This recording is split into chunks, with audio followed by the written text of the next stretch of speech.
The Joe Rogan Experience. This USAID thing that's going on, Mike Benz has been on that like a pit bull, and I've been following him on X, and he's going to come back on here and kind of explain everything. But he explained it the last time he was here, and I don't think I really grasped it until Elon's 6 wizards. He brought in some young wizards to go in there and go over the books, and they are just finding crazy shit. It's great, and it's so interesting. I was listening to a left-wing podcast today.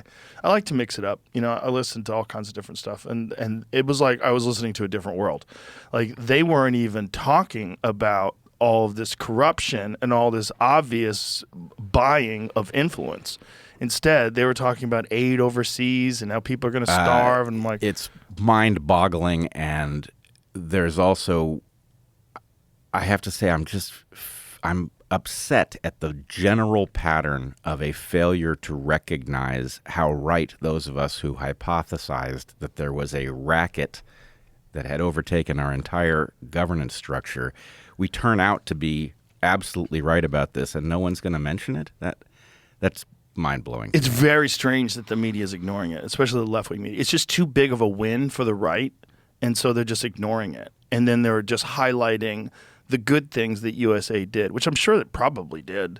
Probably had to do some good things to like at least justify its existence. As a cover story, I'm not even sure.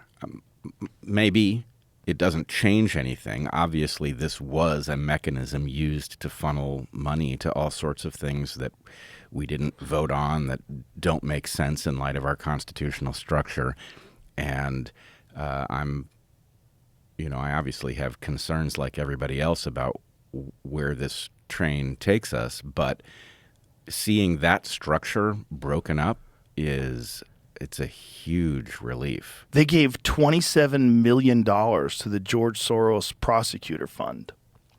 So our own government is funding this left-wing lunatic who is hiring the most insane prosecutors who are letting people out of jail who commit violent crimes. And that's exactly how this racket worked, is that the ability to tax the American public and then effectively get us to pay for being propagandized, for being surveilled, that's the game. And I don't know what era we currently live in. Obviously, there's a lot that's confusing about what the Trump administration is up to, but I don't think any reasonable person could be unhappy that we are exiting that era. I'm going to read off some of the things that this guy, Kanakota the Great, on Twitter listed.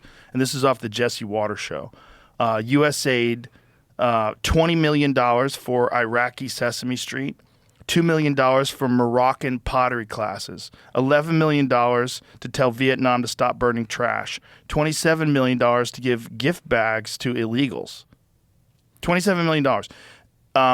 $330 million to help Afghanis grow crops. Crops. I wonder what those crops are. What's their biggest crop, Brett? It's going to be the poppy seeds for bagels, I'm thinking. $200 million on an unused Afghani dam. $250 million on an unused Afghani road. This is wild. I mean, some of this stuff is really, really crazy. Well, yes, and, USAID is, of course, riddled through whatever international madness it is that caused us to open our southern border and facilitate an invasion through the Darien Gap. So, seeing that structure laid bare is... It almost feels like it can't be real. Like it can't have been this close to the surface, and yet here we are. They were spending, is this number correct? I think the number that I read was $600 million every 2 months to ship in illegals. Sounds right. I don't know the number offhand, but what the fuck?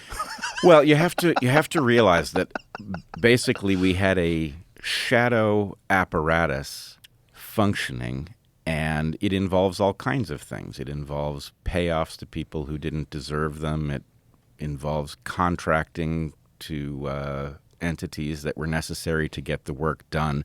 So I don't think we can properly understand what these numbers mean and what they're actually being used for. But it was a racket. Well, we were always wondering, like, why is our debt so high? Why is the national debt so high? Like, why is our deficit so insane? Well, this is it. I mean, how about the one where they paid $236 billion, like, for chargers? Do you know that they were trying to set up chargers? You mean car chargers? And they only built a couple of them? Excuse me.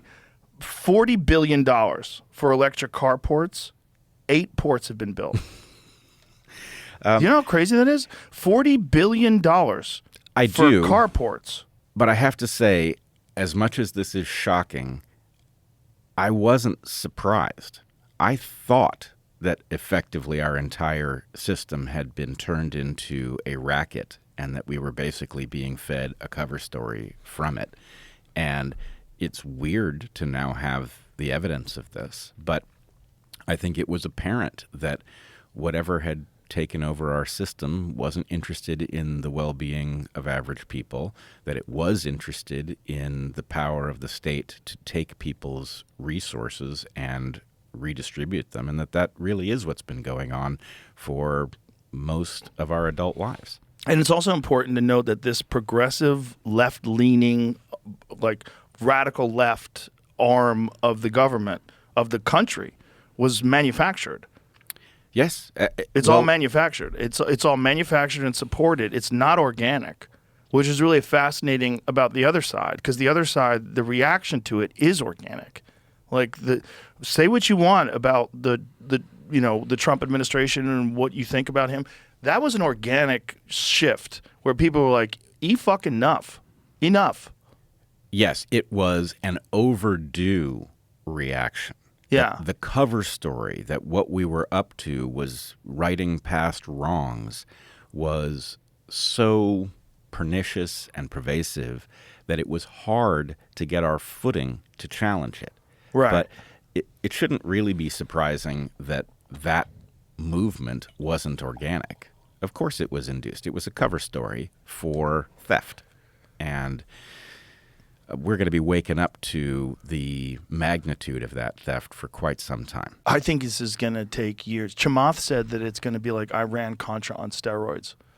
That's what he said. He said when you get to the bottom of all this, it's going to be insane. Because they haven't even got to the Medicaid yet. They haven't even got to the medical stuff. There's so much they haven't even tapped into where they think the real motherload of fraud is. Yes, and I must say that there is also another aspect to this which we have to be careful about, which is that the justifiable anger at discovering what it is that we've been dragged into as a nation is going to make it hard to see where the limits ought to be in terms of upending this stuff. In other words, at the moment, I'm cheering for the wrecking ball. Right. Break this stuff up. Yeah. Never again. But there are... What's that, Jamie? Was there reading an article about the spending on the Chargers? They said that they haven't actually, according to this, they haven't actually spent all that money yet. What do they do with it? They've spent some of it to make some of those things, but it hasn't been allocated yet. It's a long article going through all the spending that's been done. It's on factcheck.org. Factcheck.org. Who runs that? I don't know. Some of the Chargers have been made. Some of them are on the way to be made. And they've built 61 at 15 stations since mid-August or through mid-August. 14,900 more are currently in some stage of development. But that's where it goes into like where they are, what they have to be done, and who's getting the money from them. It has to be done through a long process from each state.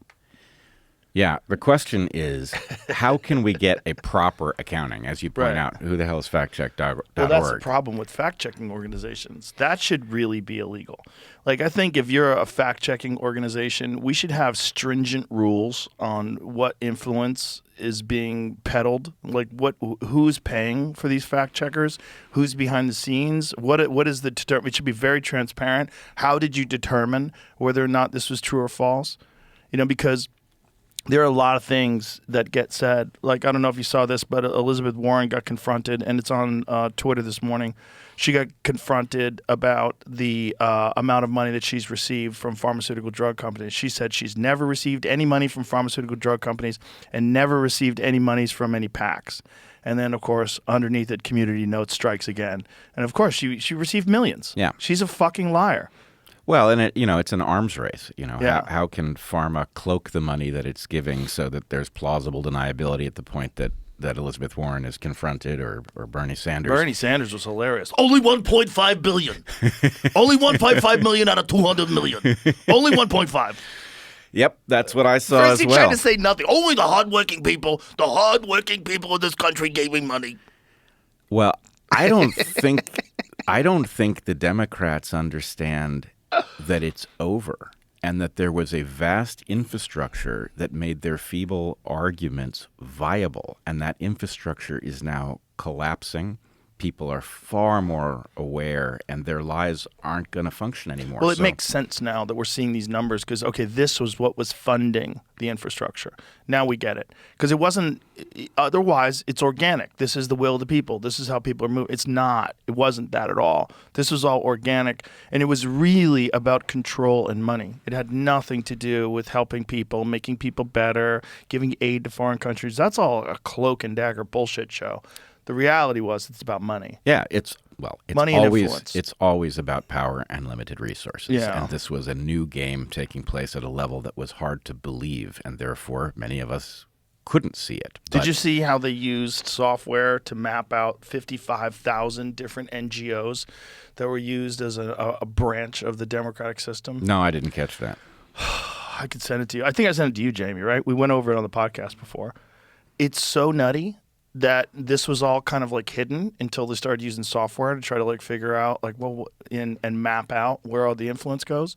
And the crazy thing about the NGOs, and this is one of the things that Mike Benz has gone like so deep into, it's essentially like they contribute to the Democratic Party, the government pays them. It's like it's all this like weird sort of like circular money transfer thing that's out in the open. No, it's a positive feedback. The whole idea is power is utilized to free resources that garner more power, and it is the exact inverse of the system that we are supposed to have. Yeah. It's very interesting. Where we're headed, that's a harder question. Where we're headed is we're going to own Gaza.